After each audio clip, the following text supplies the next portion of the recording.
At ang pagpapatuloy ng kwento. Halos hindi makahinga si Commander Lee nang masaksihan niya ang pagbabago.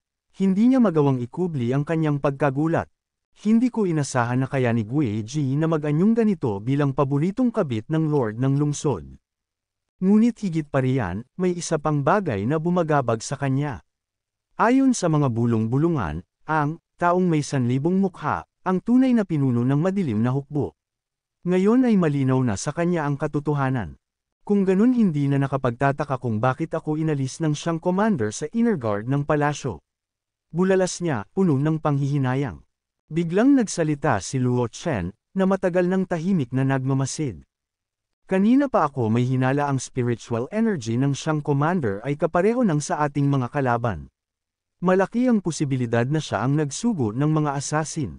Nagngit-ngit ang mukha ni Commander Lee. Hawak ng siyang commander ang ikatlong bahagi ng mga gwardya sa loob ng palasyo. Kung magsasanib puwersa sila, magiging dagat ng dugo ang bangkot. Mariin niyang hinigpitan ang hawak sa kanyang espada. Hindi ko hahayaang mangyari ito. Ngunit bago pa siya makagalaw, mahigpit siyang hinawakan ni Luo Chen sa balikat. Maghintay ka. Madiin nitong sabi, sa ngayon, wala pa tayong ebidensya na magkasabwat sila. Kung mapansin tayo ng mga tagapagtanggol ng madilim na espiritu, hindi na tayo makakalabas ng buhay. Nagkatinginan ang tatlong kalaban. Si Dato ang unang nagsalita. Ano ang binabalak mo? Sa isang iglap, tumawa si Gui Ji, isang halakhak na tila mula sa demonyo mismo. Ngayon, hawak ko na ang ikatlong bahagi ng mga madilim na gwardya, at may 100 patay na sundalo. Sa likod ng kanyang mapanlinlang na ngiti, idinagdag niya. Nilagyan ni Lao ng lason ang pagkain para sa banquet. Kaya maghihintay tayo sa labas at wawasakin natin ang palasyo. Napakuyong ng kamao si Dato. Kahit mukhang walang laban ang Lord ng Lee City, taglay niya ang 8 bituin. May bahid ng pag-aalinlangan ang kanyang tinig. Matapos ang mga taong ito, tiyak na mas lalo pang humusay ang kanyang kakayahan, hindi natin siya kayang talunin. Kaya paano natin masisira ang lahat? Tahimik na lumapit si Gui Ji, hinaplos ang kanyang pulang scarf, at may mapanuksong ngiti sa labi pero paano kung hindi siya makakadalaw sa banquet ngayong gabi? Natigilan ang dalawa, parehong napatingin sa kanya sabay nilang sinabi, ano ang ibig mong sabihin? Muling ngumisi si Gui Ji, puno ng kasiguraduhan. Mga Ginoo, huwag kayong mag-alala. May solusyon tayo. Humakbang siya palapit, mabagal ngunit puno ng awtoridad. Kapag tapos na ang banquet, tatama na ang lason. Tumango si Dato, unti-unting nauunawaan ang balak ni Gui Ji. Kung hindi siya makakalabas, at marahas na nagwika, magkakaroon tayo ng pagkakataon upang simulan ang ating pagsalakay. Ang tatlo ay sabay-sabay na sumigaw, puno ng determinasyon at galit dumating na ang tamang araw ng paghihiganti. At sa isang kisap mata, mabilis silang naglaho sa dilim, patungo sa kanilang destinasyon. Nang matiyak ni Luo Chen at Commander Lee na tuluyan ng nakaalis ang tatlo, agad silang bumaba mula sa kanilang pinagtataguan. Pigil ang hininga ni Commander Lee habang nakatitig sa malayong direksyon. Mukhang tumungo na sila sa palasyo ng Lord. Napalunok si Luo Chen, ramdam ang tumitinding kaba. Kung talagang malalason nila ang lahat sa banquet, malalagay sa panganib si Sister Zhongyi at ang iba pang naroon. Humigpit ang kanyang kamao. Dapat tayong magmadali upang makabalik sa palasyo bago magsimula ang banquet. Agad siyang tumakbo, hindi alintana ang dilim ng lagusan. Habang sinusundan siya ni Commander Lee, napatingin ito sa paligid at napamulagat. Hindi ko inakala na ang lagusang ito ay papunta sa isang abandonadong sementeryo sa labas ng bayan. Tumangala siya, kita na ang papalubog na araw sa kalangitan. At ngayong dapit hapon na, tiyak na nakalok na ang tarangkahan ng lungsod. Mahirap pumasok ng hindi nalalaman ng Lord. Tumigil saglit si Luo Chen at lumingon kay Commander Lee. Ate, hindi ba ikaw ang commander ng Dark Guard? Hindi ba nila tayo papapasukin? Umiling si Commander Lee, malalim ang buntong hininga. Simula nang salakayin ng 5 masasamang espiritu ang Lee City, ipinag-utos ng ruler na walang sinuman ang papayagang pumasok sa gabi. Kung hindi, paparusahan sila ng matindi. Tumitig siya kay Luo Chen. Wala na tayong ibang paraan. Dapat tayong makapasok. Ngunit biglang hinawakan ni Luo Chen ang kanyang braso, pinigilan siya. Sandali. Naningkit ang kanyang mga mata, nag-isip ng mabilis. Kung basta na lang tayong papasok, makakahalata sila sa atin. Unti-unting lumitaw ang mapanuksong ngiti sa kanyang labi. Ate, narinig mo na ba ang kasabihang, kapag may pera ka, kahit ang demonyo ay mapapayag mo sa kahilingan mo? Sa ilalim ng papalubog na araw, tumigil sila sa harap ng malaking tarangkahan ng lungsod. Sa kanilang harapan, dalawang gwardya ang mahigpit na nagbabantay. Lumapit si Luo Chen, inilagay ang kanyang kamay sa loob ng kanyang robe, at malumanay na nagsalita, "Kuya, pwede ba kaming pumasok?" Tumaas ang kilay ng isa sa mga gwardya, "Ano bang pakay nyo?" Tahimik na inabot ni Luo Chen ang isang maliit na supot sa gwardya. Nang ibukas ito, kumislap ang dalawang bote ng elixir sa loob, isang napakahalagang gamot na bihira at napakamahal. Napalunok ang gwardya at tumingin sa kanyang kasama. Tumikim ito at bamulong, "Bilasan nyo na lang." Hindi na nagpatumpik-tampak si Luo Chen at agad na hinayla si Commander Lee papasok sa loob ng lungsod. "Salamat, kuya." Habang mabilis silang tumatakbo sa makitid na daan ng lungsod, napakunot-noo si Commander Lee. "Ano ang ibinigay mo sa kanya kaya pumayag siyang papasukin tayo?" Tumingin lang sa kanya si Luo Chen at walang pakialam na sumagot, "Wala naman, 2 boteng elixir lang, na makakatulong sa labanan kontra sa mga espiritu ng ikatlong antas." Biglang napahinto si Commander Lee, nanlaki ang kanyang mga mata. "Anong sinabi mo?"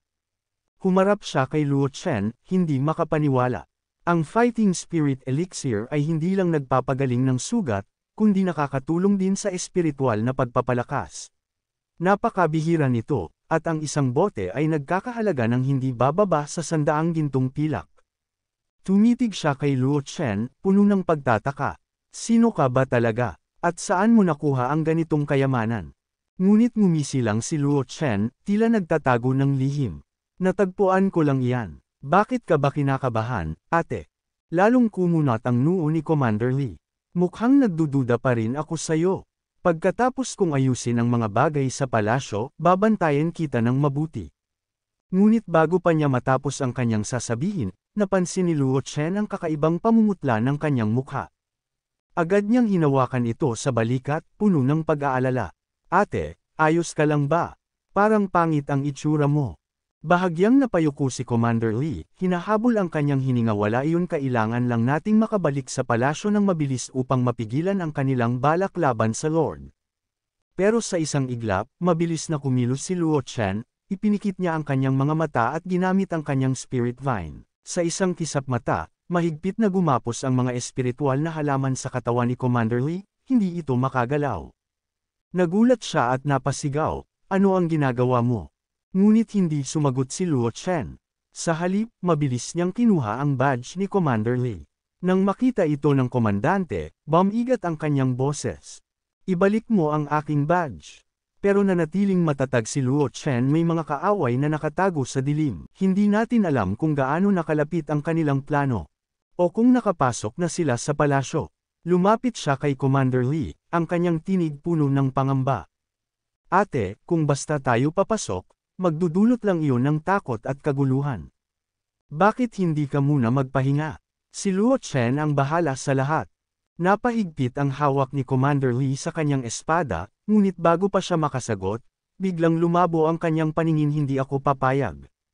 Piliting abutin ang kanyang badge, ngunit tuluyan na siyang nawala ng malay. Maingat siyang binuhat ni Luo Chen at dinala sa isang madilim na eskinita.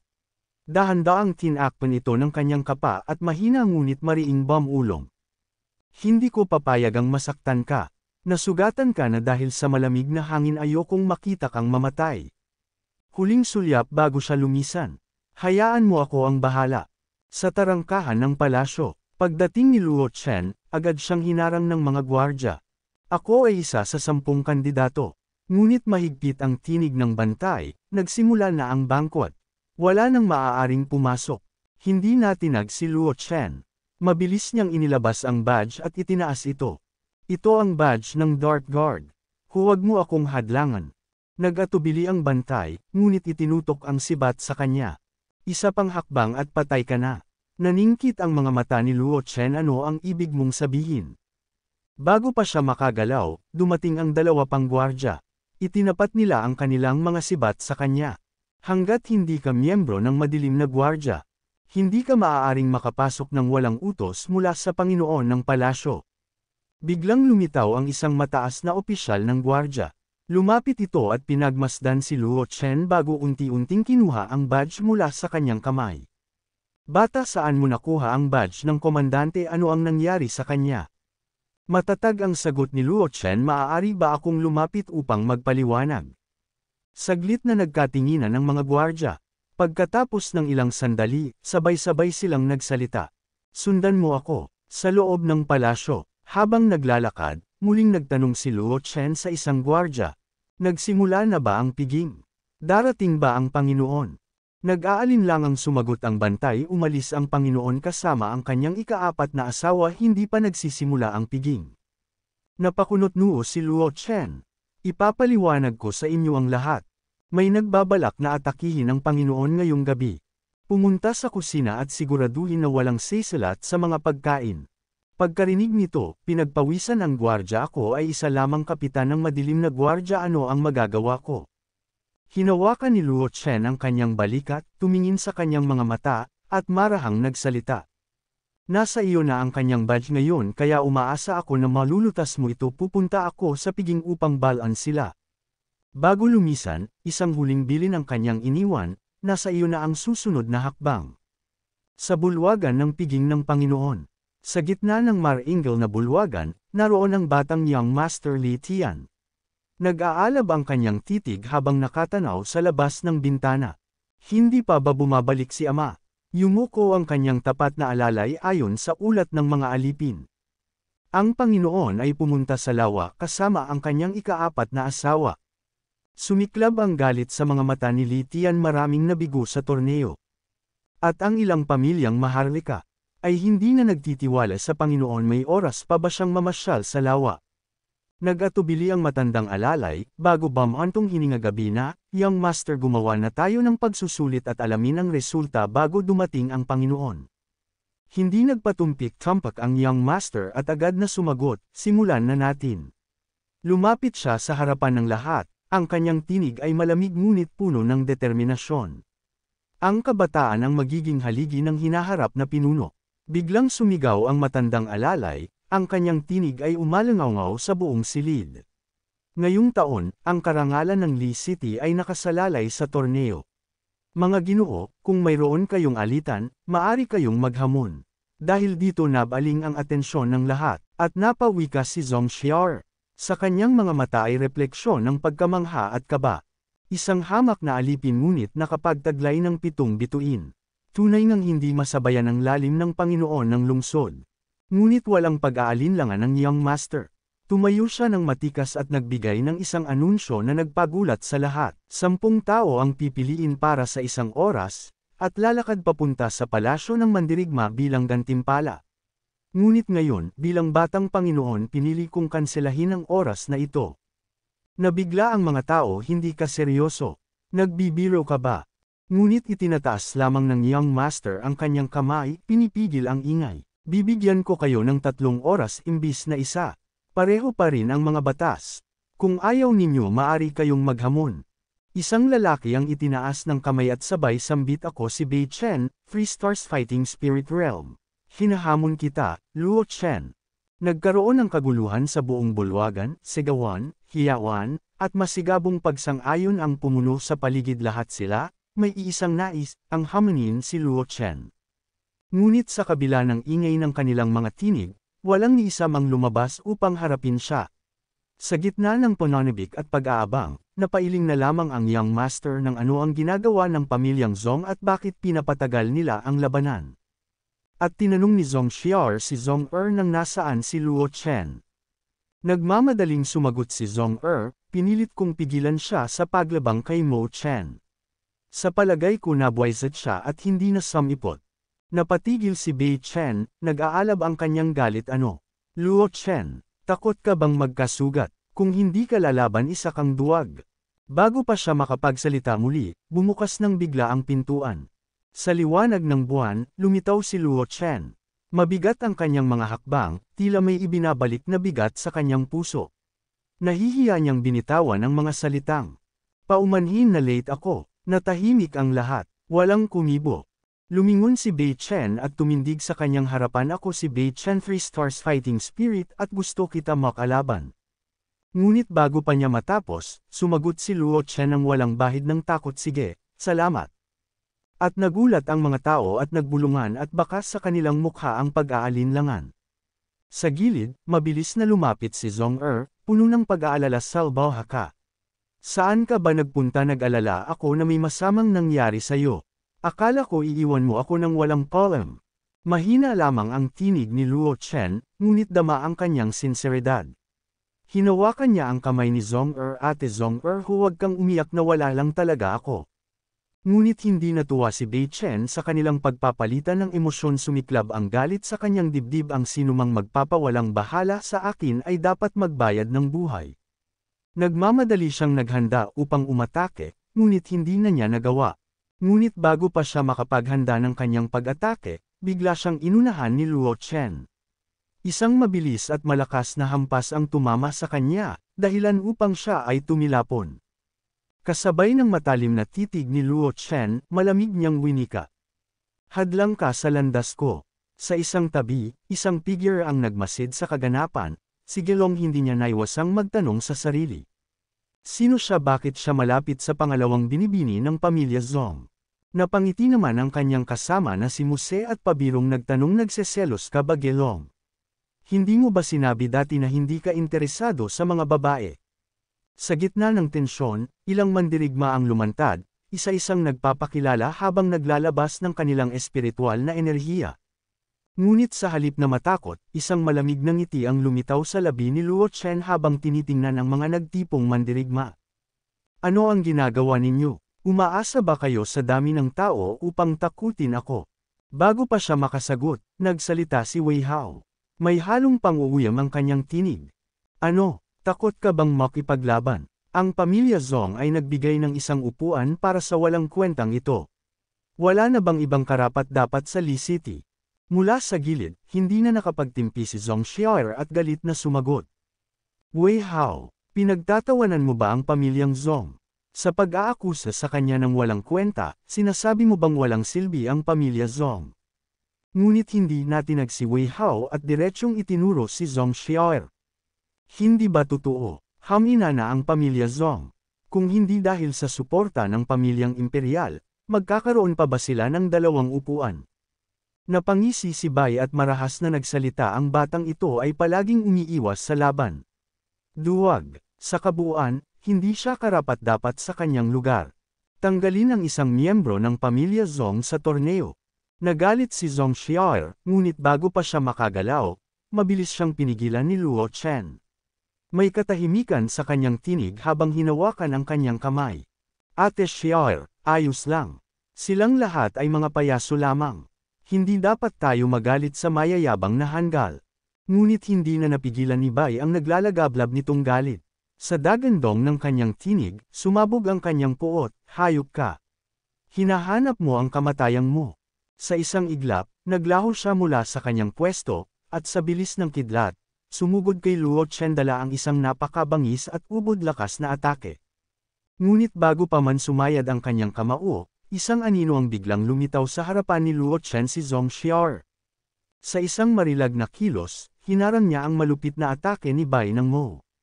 Isang dagandong ang lumaganap sa paligid, at sa sandaling iyon, napako ang tingin nilang dalawa sa isa't isa. Nag-apoy ang kanilang mga mata, at ang paligid ay yumanig sa bigat ng kanilang aura. Isang nakakapanindig balahibong presensya ang bumalot sa buong mansyon, habang ang tensyon sa hangin ay lumakas ng lumakas. Biglang naglabas ng nakakapangilabot na enerhiya ang batang Panginoon. Sa isang malakas at nanginginig na tinig, sumigaw siya, napakawalang galang ninyo. Nagkakagulo kayo sa pista na parang mga musmos. Pakiusap, ayusin ninyo ang inyong asal. Napaatras si Bai at Zhong Xiaoer. Agad na yumuko si Bai bilang paggalang at sumagot, Young Master, si Luo Chen ay hinamon ko at ibinigay ko sa kanya ang pagkakataon. Mukhang hindi siya sapat na malakas, o marahil natatakot lang siya.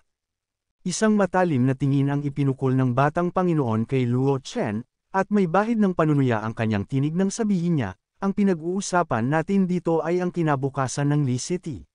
Sa tingin ko, si Luo Chen ay dapat nang idiskwalipika. Ang paligsahang ito ay para sa karangalan ng ating lungsod, ngunit siya. Paulit-ulit niyang iniiwasan ang laban. Sa aking palagay, wala siyang karapatang manatili rito. Biglang kumulo ang dugo ni Zhong Xiar at sumagot ng mariing, ano ang ibig mong sabihin?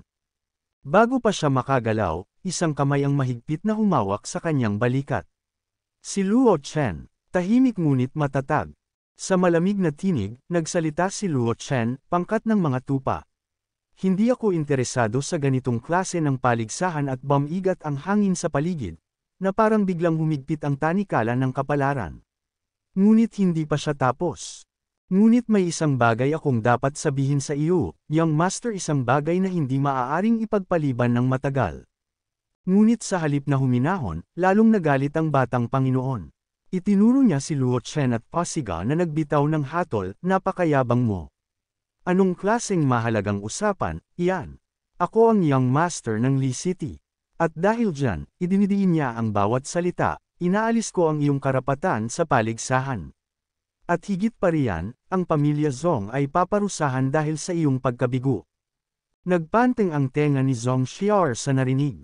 Pinapahiya mo ang pamilya Zhong. Hindi ba yun masyadong malupit? Isang malamig na titig ang isinukli ng batang Panginoon bago ngumisi. Si Luo Chen ay hindi marunong makisama at minamaliit ang lahat. Ano ang masama kung pagkaitan ko siya ng pagkakataon? Ako ang may kapangyarihan dito.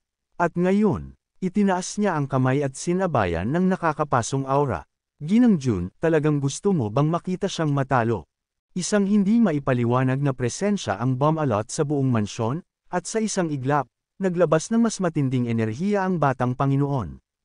Ito ang mansyon ng Lord ng Lungsod. Dahil hindi mo sinasabi sa akin kung saan pamilya nanggaling ang batang ito, may karapatan akong tapusin siya. Hindi ba tama?